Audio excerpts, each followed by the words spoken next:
안녕하세요. 저는 딸아이를 키우며 한 여자와 두 번의 결혼 생활을 하고 있는 남자입니다. 가끔 일하다가 시간이 날 때면 이곳에 들러 여기에 올라오는 사연들을 종종 듣고 있어요.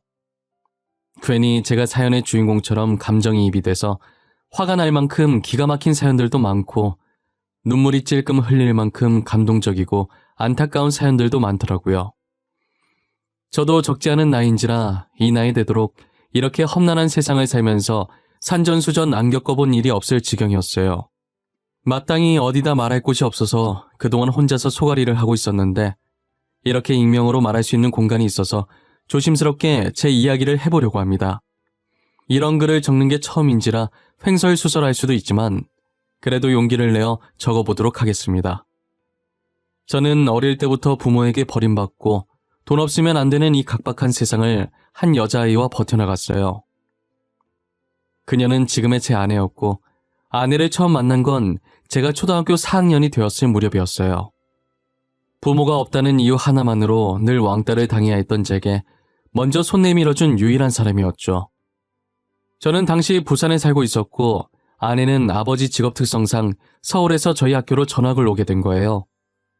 아무것도 모르는 이 아이는 해사한 얼굴로 제게 웃으며 반갑다고 손을 내밀더라고요.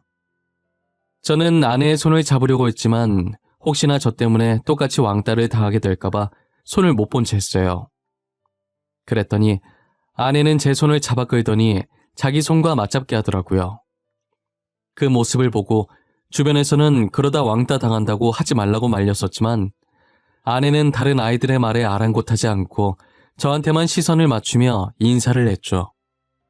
저는 혹여나 아내가 왕따를 당하게 될까 걱정이 되어 그 뒤로도 아는 체를 하지 않으려고 했고 그럴 때마다 아내는 더 적극적으로 제게 다가오기 시작했어요.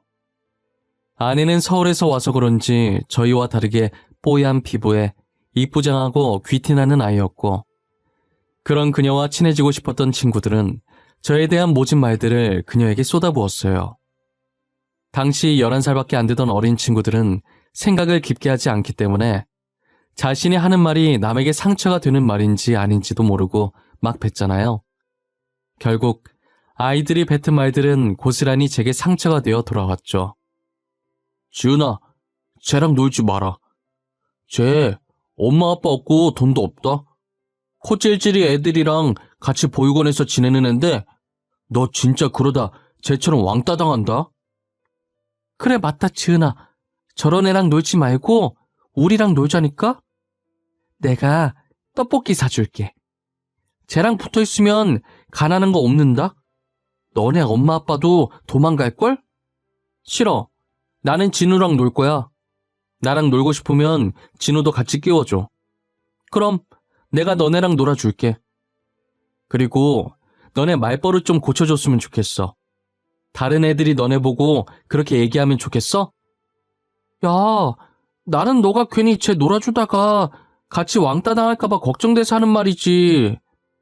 기껏 네 생각해서 말해줬더만 왜 우리를 나쁜 사람으로 만드는데? 내가 나쁜 사람으로 만드는 게 아니라 너네가 나쁘게 말을 한 거야. 진우 끼워주면 같이 놀아줄까 생각했는데 너네 하는 행동 보니까 놀아주기 싫어. 저리 가. 아, 지은아, 우리가 잘못했어. 다시는 그런 말 안 할게. 같이 놀자.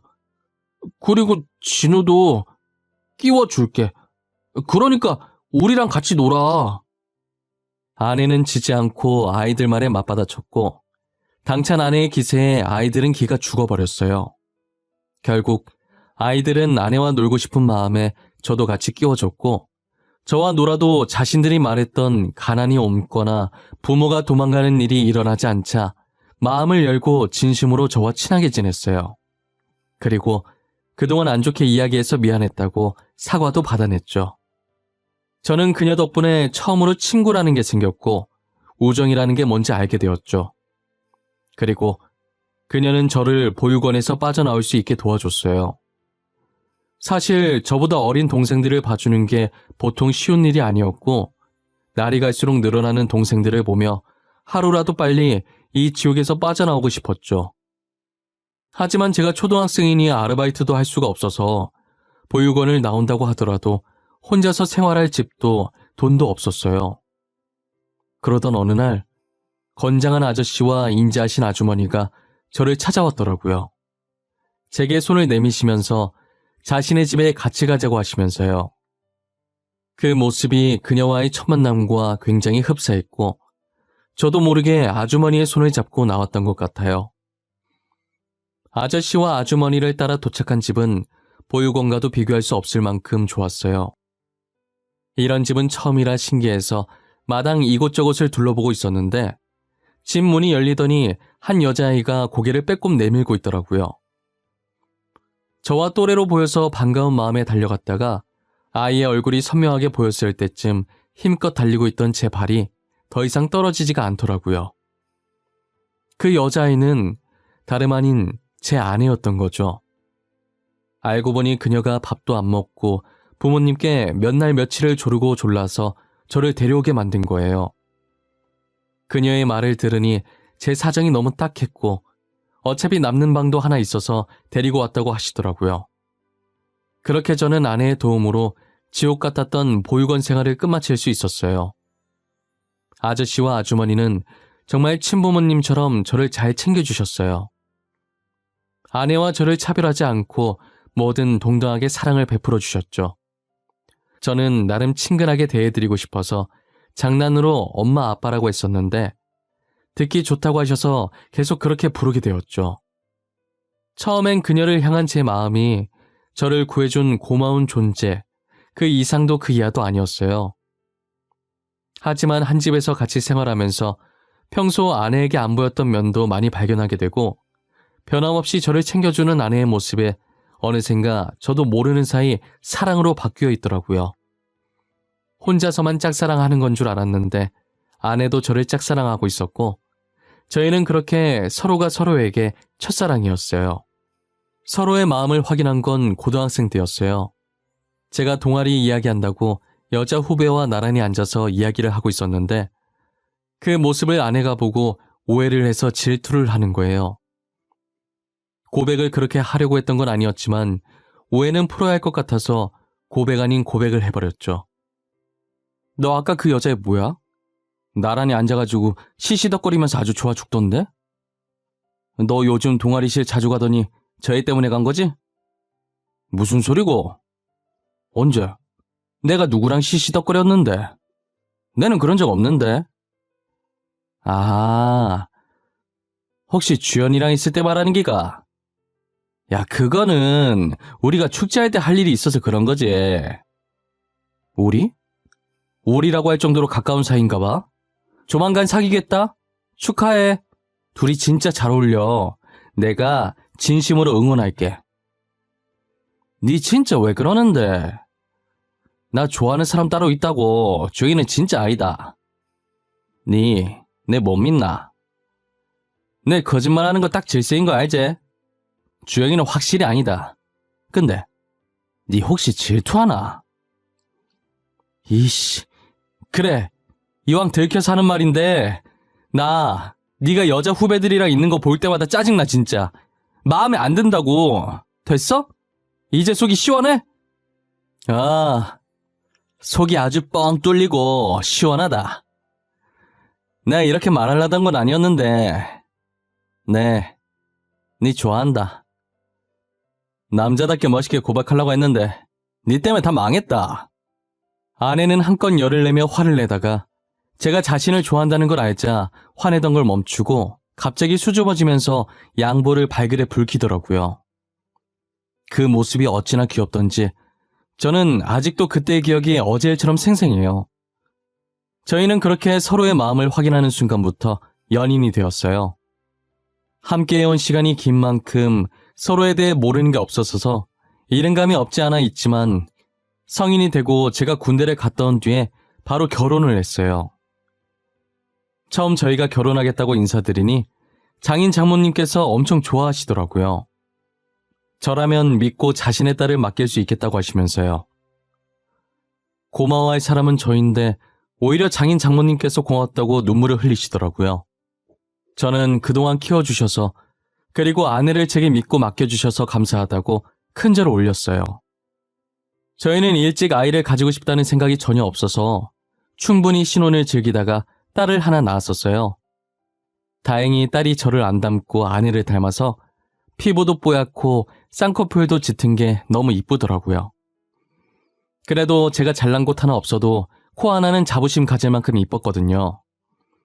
아내도 가끔 제 코를 보면서 이쁘다고 그렇게 수술하고 싶다고 할 정도였어요. 딸이 다른 건 다 아내 닮았는데 코는 저를 쏙 빼닮은 거예요. 어쩜 좋은 유전자만 받고 태어났는지 제 딸이라서가 아니라 정말 이뻤어요. 딸바보 저희 부부는 장인 장모님에게 받았던 사랑을 똑같이 딸아이에게 주었고 딸은 저희의 사랑을 듬뿍 받으며 하루가 다르게 커가기 시작했어요. 아이가 5살이 되었을 무렵에 아내는 어느 정도 딸이 컸으니 제게 딸을 잠깐 맡기고 친구와 2박 3일로 다른 지역에 여행을 가겠다고 하는 거예요. 저는 그동안 고생했으니 친구랑 놀면서 스트레스 좀 풀고 오라고 했었죠. 여행하는 동안 아내는 제가 따로 시키지는 않았지만 걱정이 됐는지 꼬박꼬박 연락을 하더라고요. 어디를 갔으며 이제 어디를 갈 거고 방금 어디에 도착해서 뭔가를 먹었다고 하면서 걱정할 틈을 주지 않았어요. 그런데 여행 마지막 날 낮부터 아내와 연락이 안 되는 거예요. 처음엔 마지막이니 아쉬운 마음에 전화하는 것도 있고 신나게 즐기고 있는 줄 알았어요. 그런데 집에 올 시간은 점점 다가오고 걱정되는 마음에 아무리 전화해봐도 여전히 똑같은 신호음만 반복되고 아내의 목소리는 들을 수 없었죠. 오는 길에 차 안에서 자는 건가 싶어서 몇 번 하다가 안 했는데 오후 9시가 넘어가도록 집에 들어오지도 연락을 받지도 않는 거예요. 저는 이제 서서히 걱정에서 불안으로 바뀌더라고요. 10시 정도 돼서 한 번 더 전화를 해보니 드디어 연결이 되는 거예요. 그런데 아내의 목소리가 아니라 어떤 모르는 남자의 목소리가 수화기 너머로 들렸죠. 여보, 당신 지금 어딘데? 내가 지금 몇 번이나 전화했는 줄 아나? 왜 이제야 전화를 받는 건데? 내가 네 얼마나 걱정했는데? 여보세요? 죄송하지만 아내분께서 전화기를 잃어버리신 것 같아요. 제가 방금 길거리에서 이 휴대폰을 주웠거든요. 찾으러 오셔야 할 것 같네요. 아, 죄송해요. 제가 찾으러 가겠습니다. 혹시 거기 위치가 어떻게 되나요? 위치 알려주시면 제가 그쪽으로 갈게요. 여기가 경주 시내 쪽이거든요. 근데 시간이 너무 늦어서 어두우니까 내일 해 뜨면 찾으러 와주세요. 일단은 제가 핸드폰을 들고 있을 테니까 자세한 주소 문자로 보내드릴게요. 알겠어요. 정말 감사해요. 제가 내일 꼭 찾으러 가겠습니다. 죄송합니다. 저는 해가 뜨는 대로 남자가 찍어준 주소로 갔어요. 길거리에 휴대폰이 떨어져 있었고 주변엔 아무도 없었다고 하더라고요. 아내를 찾을 만한 단서가 단 하나도 남아있지 않았어요. 인근 경찰서로 가서 아내의 실종 신고를 했고 저는 경주를 샅샅이 뒤지기 시작했어요. 정말 안 찾아가 본 곳이 없는 것 같았는데 아내는 어디에도 보이지 않더라고요. 저는 시간이 지나고 아내는 보이지 않자 점점 속이 새까맣게 타들어갔어요. 딸도 맡길 곳이 없어서 장인 장모님께 맡겨두고 전단지를 만들어서 아내를 찾으러 다녔죠.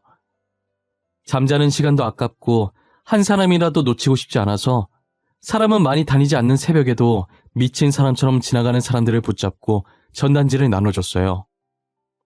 하지만 사람들은 제 전단지를 받고 보지도 않은 채 바닥으로 떨어뜨렸죠. 저는 떨어지는 전단지처럼 제 마음도 한없이 밑으로 가라앉아 버렸어요. 결국 자지도 먹지도 못한 저는 몸에 탈이 났고 길거리에서 쓰러지고 말았죠. 눈을 뜨니 흰 천장이 보이는 게 병원인 것 같더라고요. 조금만 늦었으면 위험할 뻔했다면서 지나가던 행인이 저를 발견하고 구급차를 불러줬다고 하더라고요. 아내가 죽었는지 살았는지 모를 이 시점에서 제가 살아서 눈을 뜬 게 너무 괴로웠어요. 저는 여러 가지 복잡한 심정에 괴로워서 침대 옆에 있던 화분을 던져버렸어요. 깨진 화분 조각을 들고 안 좋은 선택을 할까도 생각했지만 딸 얼굴이 아른거리더라고요. 아내도 사라졌는데 저까지 잘못되면 딸은 어쩌나 싶은 마음에 이도 저도 못한 채 화분 조각을 떨어뜨리고 그 자리에 그대로 주저앉아서 엉엉 울었어요. 한참을 울다가 팔에 꽂힌 링거를 뽑고 다시 아내를 찾으러 미친 듯이 뛰었어요. 그렇게 2달이 지났을 때 장인 장모님께서는 이쯤 했으면 됐다고 그만 돌아오라고 하셨죠. 결국 저는 집으로 돌아갔고 제 몰골을 보신 장모님은 울면서 저를 꽉 끌어안아 주셨어요. 우리 아들, 진우야, 꼴이 이게 뭐야, 엄마 속상하게. 밥은 먹은 거야? 우리는 괜찮아. 우리 딸 강하는 거 너도 알잖니. 꼭 무탈하게 다시 돌아올 거야. 그냥 기다려보자, 응? 어떻게 그래요? 살았는지 죽었는지 그거라도 알아야 제 마음이 놓이죠. 마냥 기다리기만 하다가 아무 소식도 못 듣게 되면 어떡해요. 저 지은이 없이 못 살아요, 엄마. 실종 신고도 했고 조그만 단서라도 나오면 바로 경찰한테 전화 올 거야. 그러니까 우리라도 정신 똑바로 차리고 지은이 기다리자. 네 몸도 좀 살피면서 믿고 기다려보자. 엄마 앞에서 이런 말해서 정말 죄송한데요. 저는 진짜 지은이 없으면 못 살아요.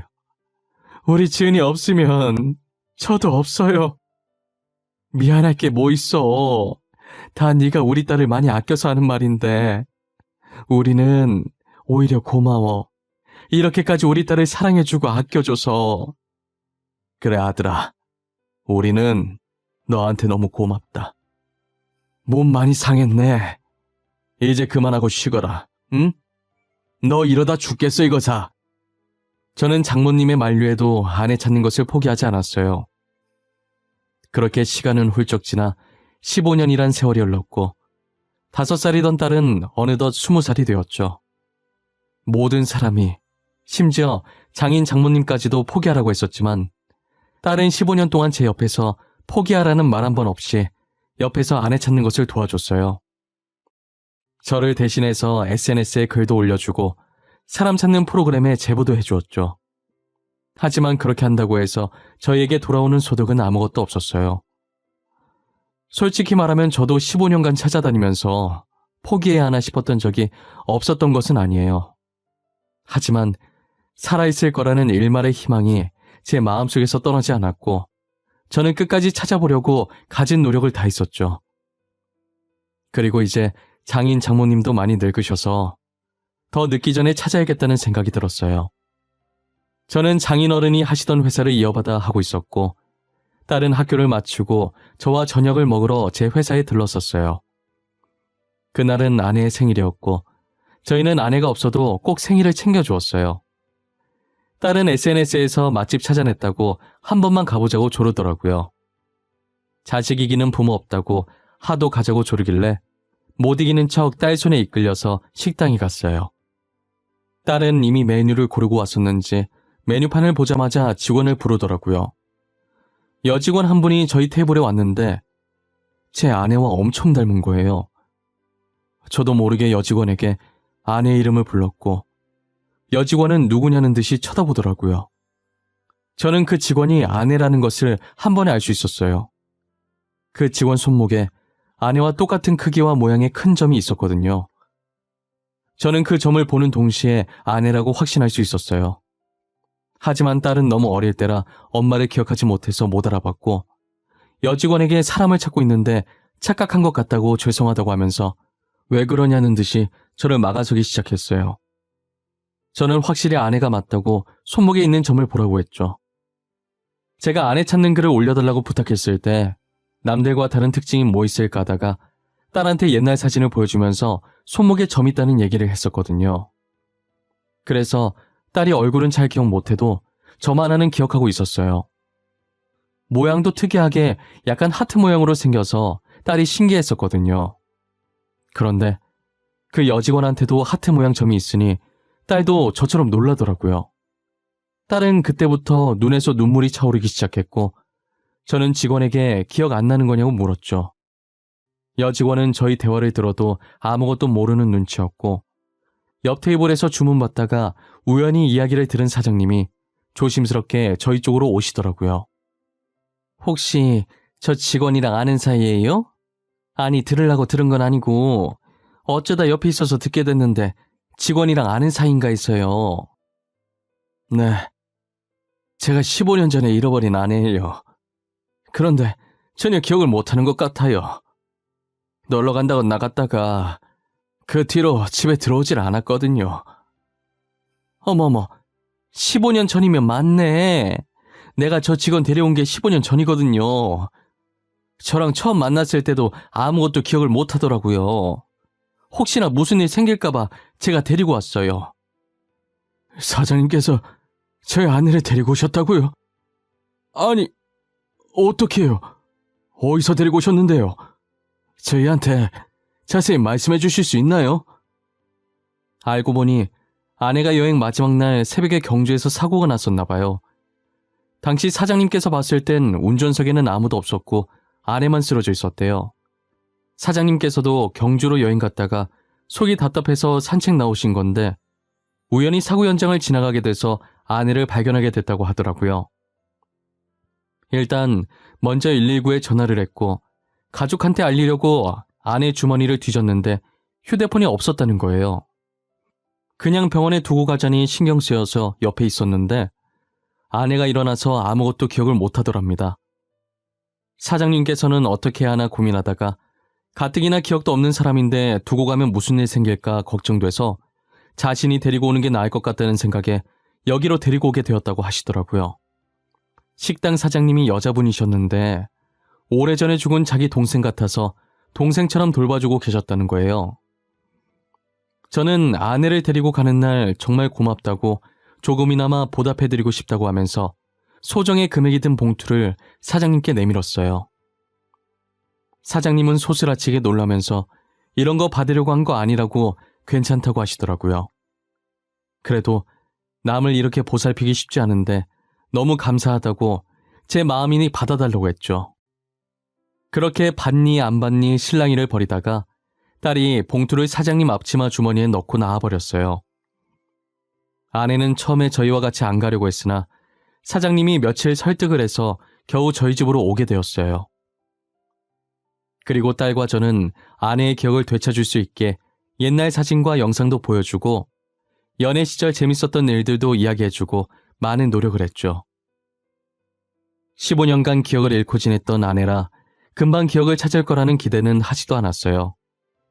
오히려 아내가 이전 기억들을 안 찾으려고 하면 어쩌나 했는데 그래도 아내는 저희 노력에 같이 힘을 내서 기억을 찾으려고 애써주더라고요. 그렇게 3년이라는 시간이 흘렀던 것 같아요.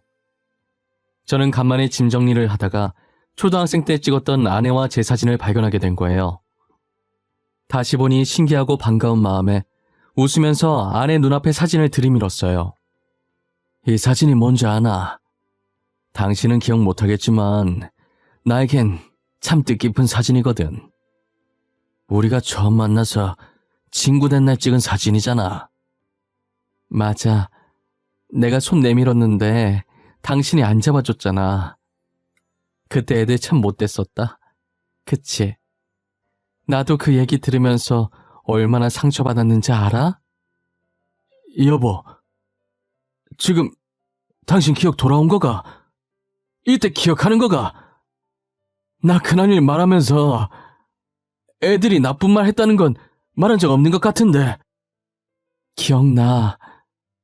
어제 일처럼 또렷하게. 다 기억나는 건 아니지만 저 때는 기억이 나네. 이제 조금씩 기억이 돌아오려나 봐. 저 사진이 도대체 몇 년 전이야? 당신 사진 안 찍겠다고 난리쳤었는데. 당신 진짜 기억해냈구나. 잘했다. 진짜 너무 잘했다. 다른 건 또 기억나는 거 없고 지금 그것만 기억나는 거가? 내가 너한테 질투했던 것도 기억나네. 주연인지 주영인지 걔 얼굴도 기억나. 다시 생각해도 짜증나네. 너 이리 와 한 대만 맞자. 아내는 저희 노력이 헛되지 않게 점차 기억을 해내기 시작했어요. 아직은 흐릿하지만 최근 기억보다는 저희의 학창시절을 조금씩 기억해내는 것 같았어요. 아무래도 사고 난 기억은 안 좋은 기억이기 때문에 재미있었던 기억만 나는 모양이었어요. 그래도 그게 어디냐며 다행이라고 아내를 안아주었죠. 그리고 몇 달 후 모든 기억이 돌아왔고 사고 날까지도 기억을 해냈어요. 사고가 났을 당시 아내가 친구랑 돈 문제로 조금 다툼이 있었나 봐요. 친구가 돈을 빌려달라고 했는데 아내는 돈 거래 안 한다고 못 빌려준다고 했었던 거죠. 그러다가 아내의 친구가 화가 나서 아내가 잠시 나간 틈을 타 우발적으로 그런 일을 낸 것이었어요. 아내의 친구는 그 자리에서 도망을 갔고 아내는 다쳐서 도망가는 걸 잡지 못하고 쓰러져 있었던 거예요. 그 뒤로는 이제 모두가 알다시피 산책 나온 식당 사장님께서 아내를 발견하게 된 것이고요. 아내는 그 사고로 머리를 다쳐서 기억을 모조리 잊게 된 것이에요. 그럼 휴대폰은 어쩌다가 잃어버렸냐고 하니까 시내에서 놀다 보니 그렇게 됐다고, 그때도 뒤늦게 휴대폰 찾으러 나간 거라고 했어요. 지금이라도 아내의 친구를 신고하려고 했지만 이미 공소시효는 지난 상태였고 신고해봤자 처벌이 어려운 상태여서 포기했어요. 그래도 이렇게 아내를 다시 찾고 잊었던 기억들도 다 되찾을 수 있어서 저는 그것만으로도 다행이라는 생각이 들었어요. 아내는 처벌도 어려우니 이제 그 사건을 그냥 잊고 싶다고 하더라고요. 저도 아내의 뜻을 따라 더 이상 그 사건에 대해 언급을 하지 않기로 했어요. 지금 아내와 저는 서로를 챙겨주며 예전처럼 잘 살고 있어요. 딸도 작년에 듬직한 사위와 결혼해서 지금은 귀여운 외손자까지 낳고 잘 지내고 있어요. 참 딸은 엄마 팔자 닮는다고 사위도 저처럼 보육원 출신이더라고요. 그래서 그런지 뭐라도 있으면 더 챙겨주고 싶고 사위의 든든한 보호자가 되어주고 싶었어요. 사위도 저희를 친부모라고 생각하며 잘 모시고 있고요. 요즘은 아내와 둘이서 손자 보는 재미에 빠져 있습니다. 저희가 딸 하나밖에 없어서 아들 키우는 재미를 못 봤었는데 지금 손자로 대신하고 있어요. 둘 다 맞벌이라서 그런지 아이 맡길 곳이 없다고 저희한테 맡기더라고요. 저도 한때 딸을 장인 장모님께 맡겼던지라 군말 없이 손자를 받아들였어요. 장인 장모님 하니까 생각났는데 아내를 다시 저희 집에 데리고 왔을 때 처가댁은 눈물바다였어요. 죽었을 거라고 생각했던 딸이 이렇게 살아 돌아왔는데 오죽하시겠어요? 저라도 온 집안이 수영장이 되도록 울었을 것 같아요. 기억 잃은 걸 알면 속상해하실까봐 기억을 되찾은 뒤에 처가댁으로 데리고 갔었어요. 아내도 장인 장모님을 보자마자 많이 울었죠. 그런데 하늘도 무심하시지. 아내와 다시 만난 지 1년도 채 되지 않아 장인 장모님께서 한 달 차이로 세상을 떠나셨어요. 아내가 실종되고 마음의 병으로 두 분 다 몸이 급격히 안 좋아지셨었는데 아마도 아내를 볼 거라는 희망으로 다들 마지막 힘까지 버티고 계셨던 것 같아요. 마지막 가는 순간까지도 제 손을 붙잡고 포기하지 않아줘서 고맙다고 하셨죠. 저는 당연히 해야 할 일을 한 거라고 고마워하지 않으셔도 된다고 했어요. 그렇게 장인 장모님은 사랑하는 딸을 찾아 더 이상 아무 미련 없다는 듯 편안하게 잠자는 듯한 표정으로 저희 곁을 떠나셨어요. 저는 아직도 가끔 아내가 다시 돌아온 것이 믿기지가 않아요. 지금도 꿈인 것만 같아서 제 옆에서 조용히 잠자고 있는 아내의 볼을 살짝 눌러봤네요.